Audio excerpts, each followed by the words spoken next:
Hi everyone, welcome back.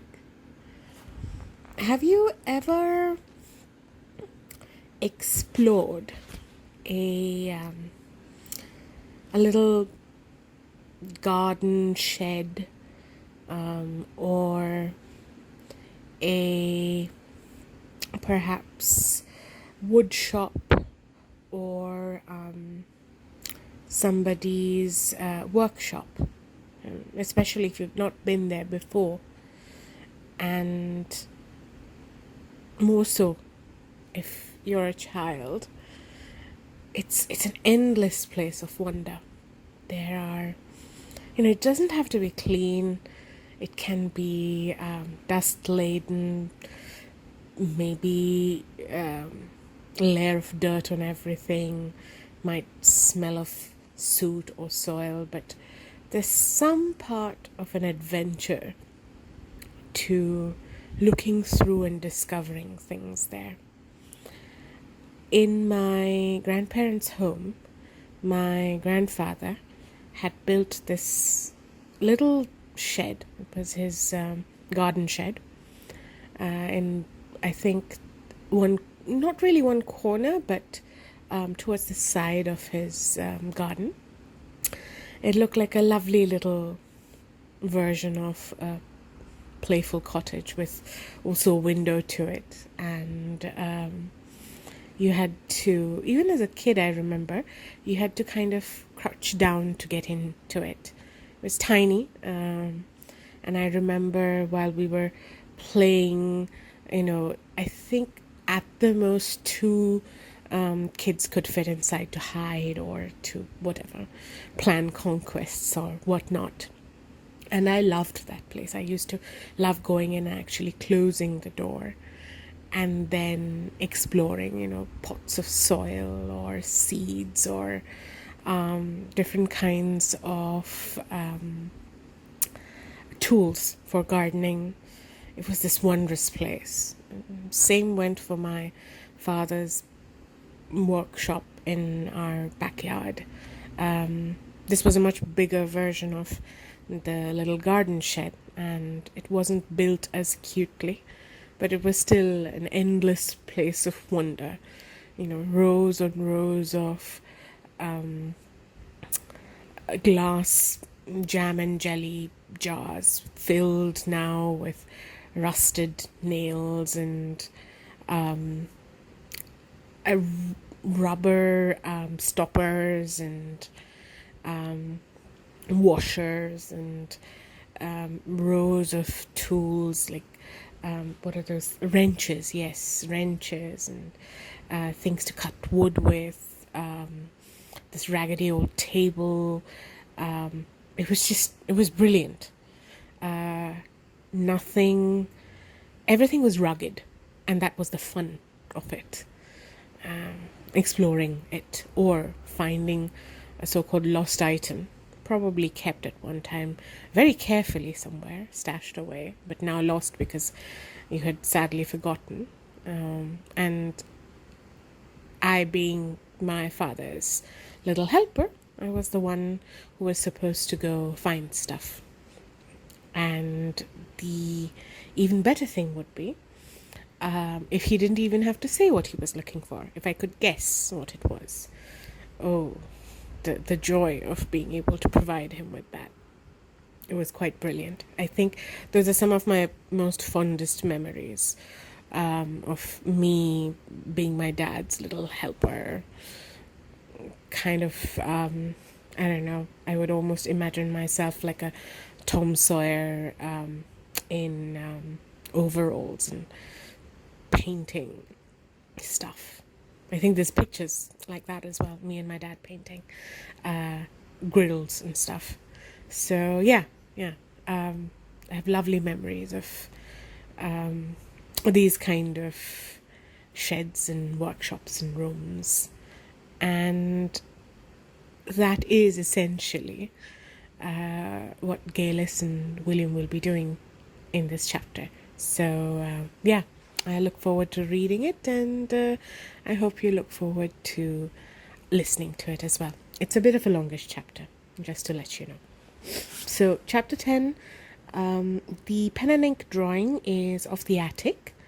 It's by a window. The window has a triangular piece that's missing from it. It's one of the panes is open, the other one's closed. There's two pigeons, one sitting on the sill, one's on the floor, and the other one seems to have just flown in.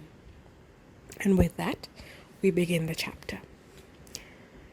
I disposed of my Wellingtons by the back door. Then the boy led me not upstairs as I had expected, but into the den. I thought he would make for the desk and perhaps even disclose some secret drawer, but he crossed the room to the fireplace. This had not seen a fire for a very long time. The pretty mantelpiece framed a chimney that must have been blocked off from above. It was dusty, but there was no sign of soot. On the wide hearth stood an electric fire.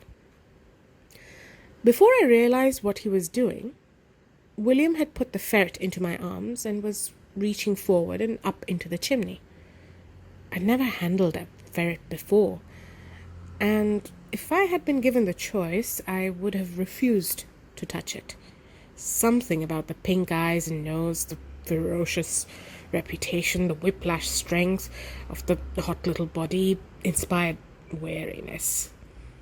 But the little beast nestled comfortably into my hands, and without thinking I cradled it close to me.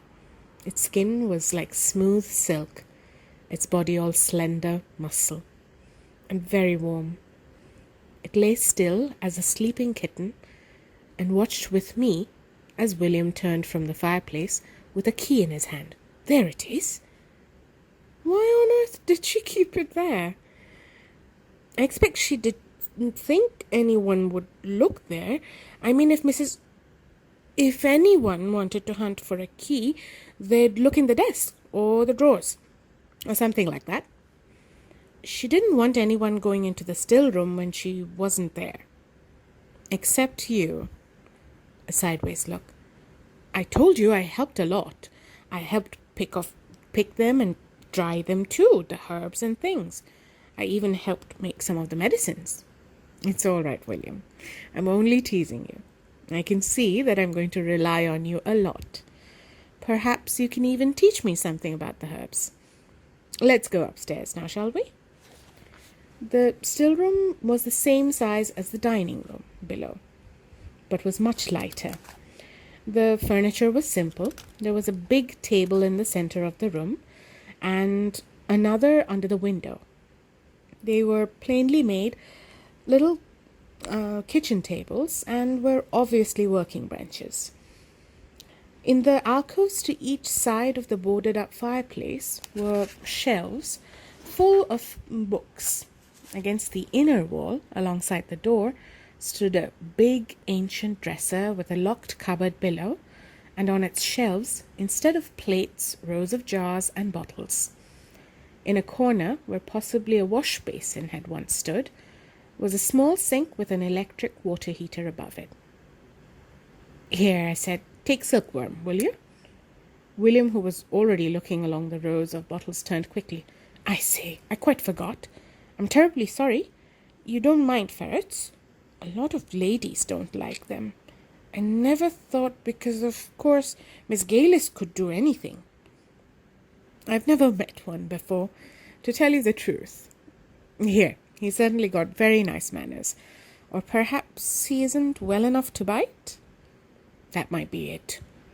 But he likes you, anyway. I say, should I run down and get his basket?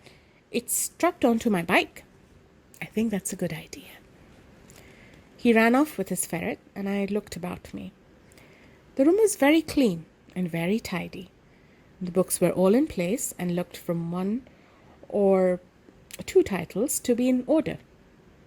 The wood of the tables was scrubbed white, and nothing stood on them, except on the long table by the window, a pair of scales, and a biggish mortar and pestle.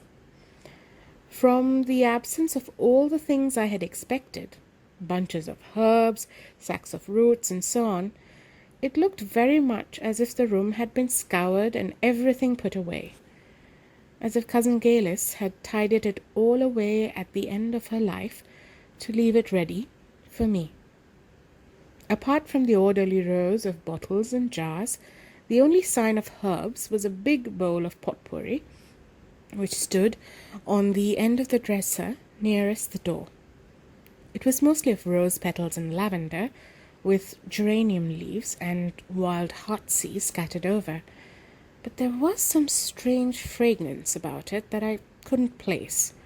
I stooped to sniff, just as William came running back into the room with the ferret now in its carrying cage.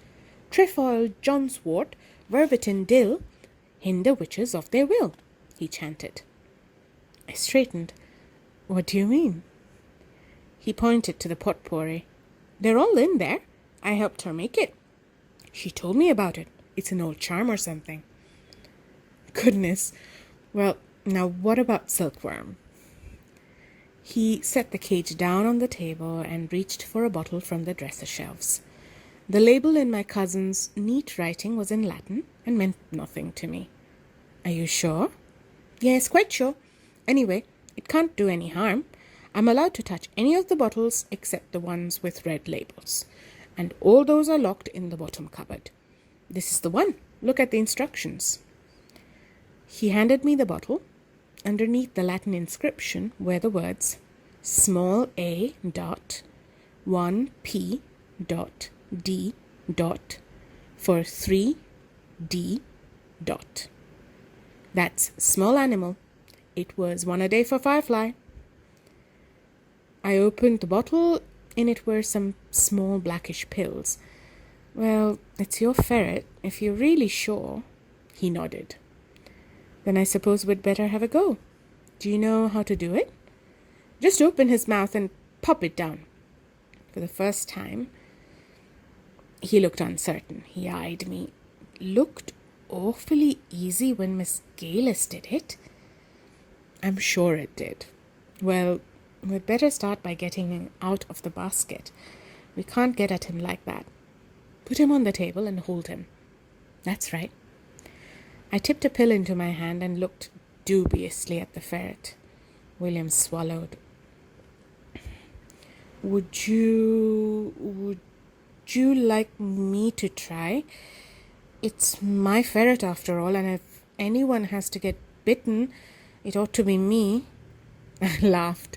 I never heard a braver word. "No, I'll have a go. I've got to start someday, that's for sure. And you did say it was easy. If you just stop him squirming like that." "Ah!" The "ah" was one of sheer surprise. It was easy. I had done it 100 times. Swiftly, expertly, I cupped my left hand over the ferret's head, squeezed the cheeks gently till the pink mouth gaped, then dropped the pill in, far back, and held the jaws shut till it swallowed. As I lifted the little animal and settled it back into William's arms, I got the sharp impression that if it had been a cat, it would have purred. I went across to the sink to wash my hands while William put the ferret back into its cage. When I turned, it was to see the boy regarding me with what looked like awe. "What is it?" "You said you'd never touched a ferret before. You did it just the way she did. How did you know?" The brush of a goose flesh along the skin.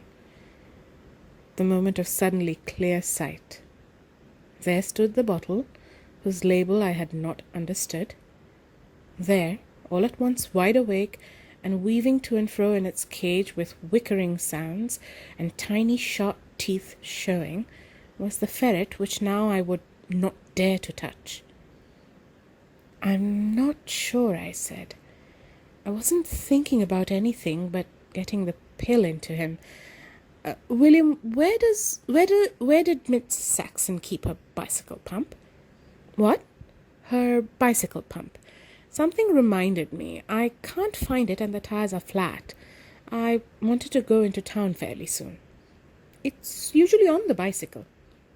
"Well, it isn't now." "I don't know then. I'm sorry. I expect it'll turn up. I'll tell you what, shall I blow them up with mine before I go? Oh, great, if you would. Thanks very much. I say, he exclaimed, look at Silkworm. That's good stuff, isn't it?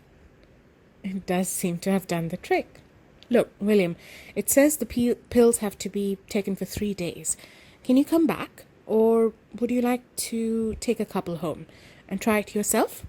Could you manage? He really did take it very easily. For you, he did.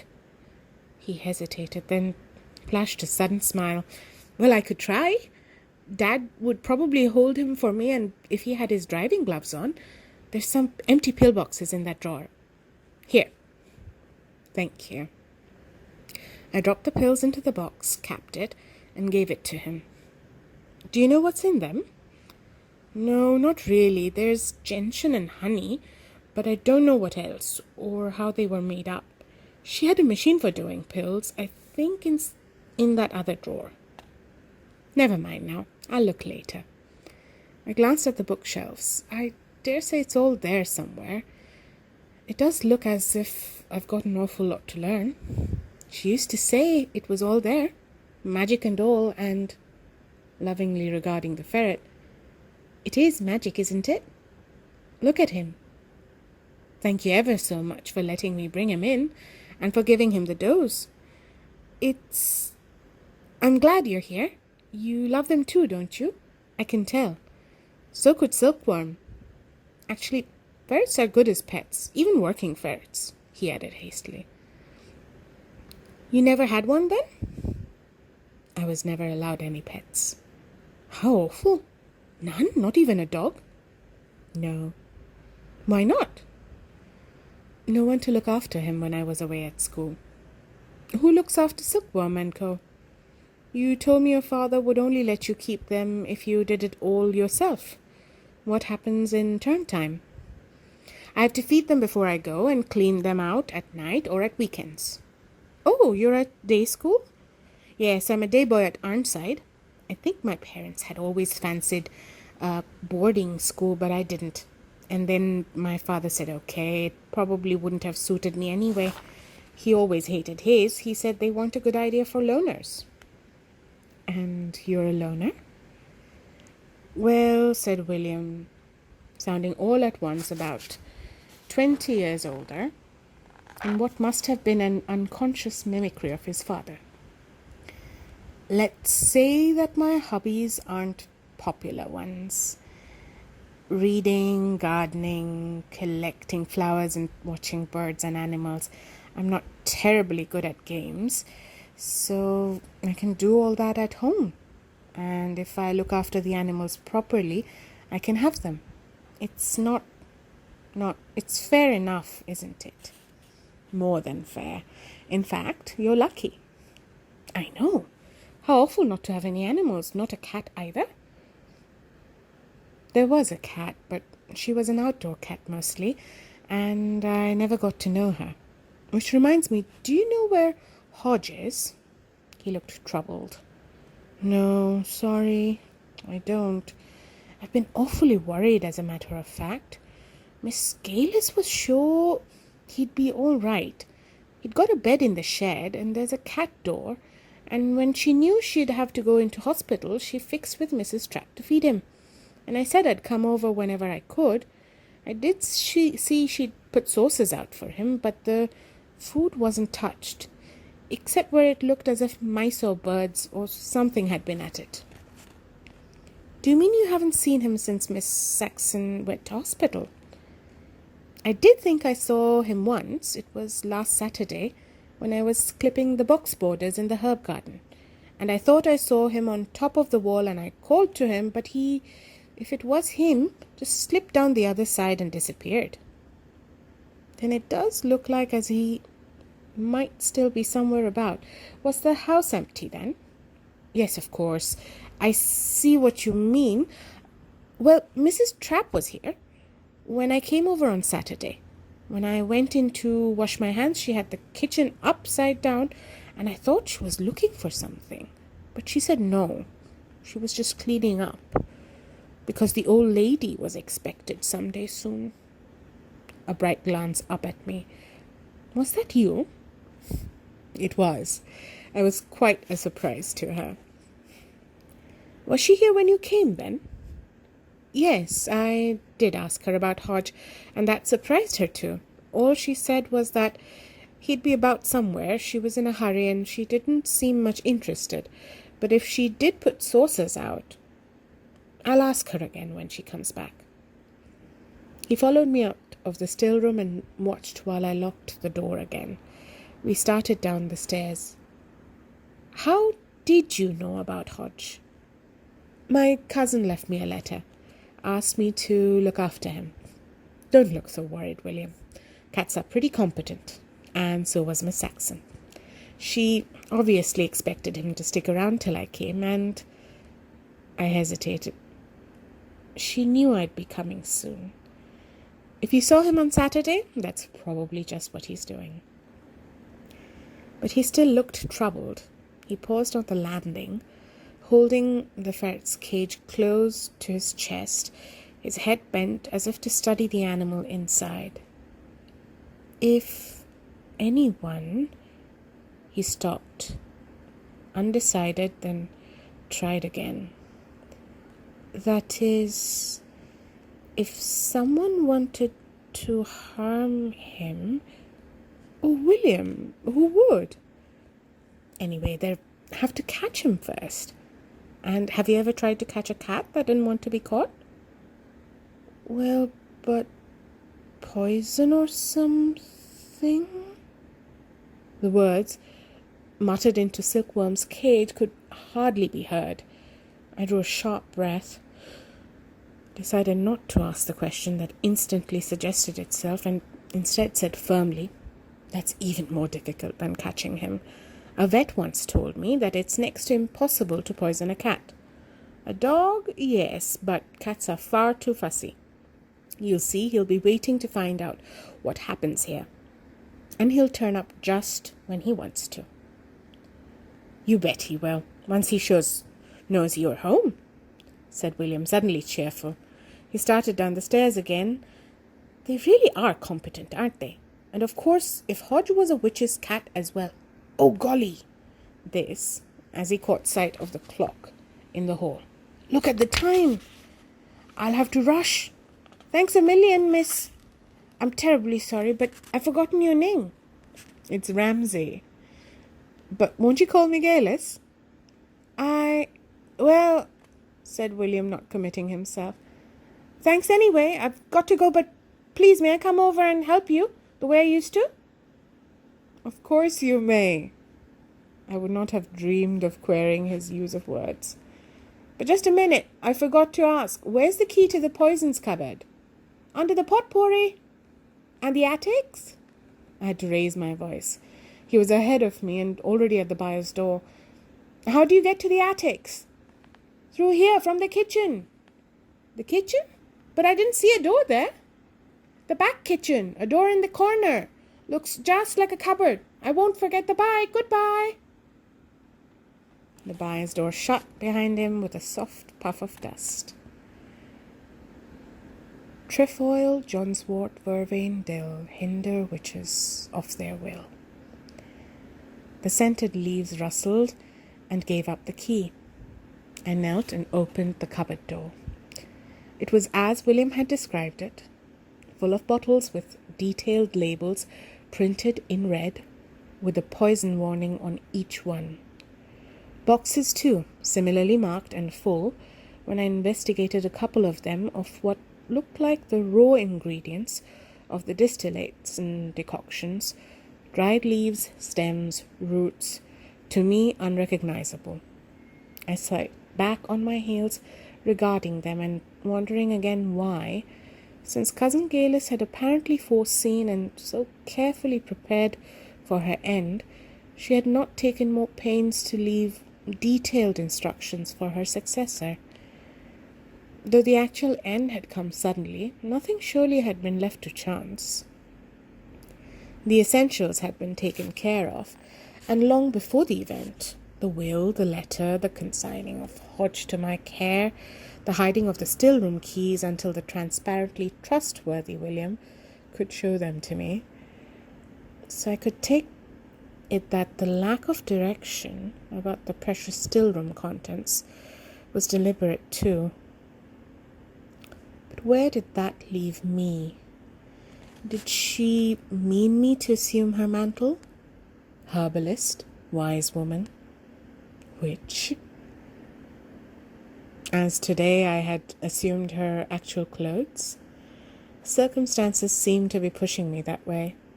Perhaps I thought, but not seriously, her knowledge and skill would come to me with the ease and brilliance of today's fragmented vision.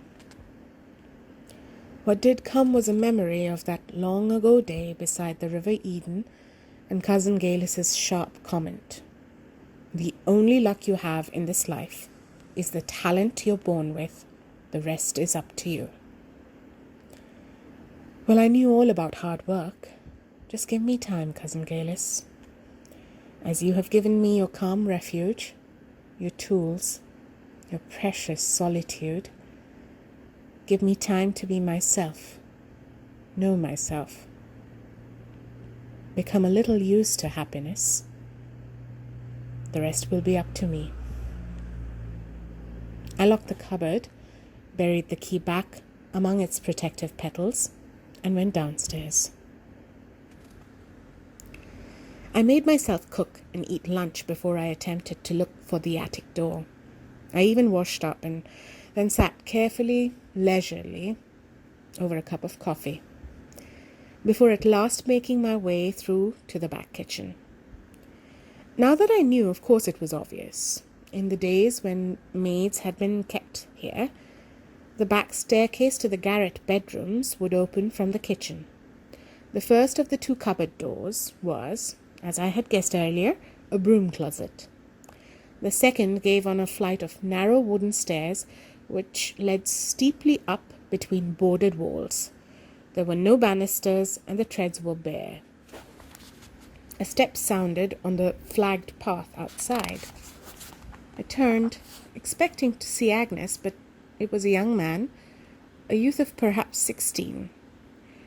He wore stained trousers and a ragged sweater and had a carrier bag in one hand. He did not pause in the doorway, but walked straight into the house and dumped the bag on the table. There was no need to ask who he was. Brown hair, blue eyes, fresh complexion, thick-set body. At a guess, that was a certainty. Jessamy Trapp, Agnes's son. "I'd take care how you go up there. I would surely," he said. "There'd be a main of strange things in the roof, I reckon." And with that, we come to the end of Chapter 10.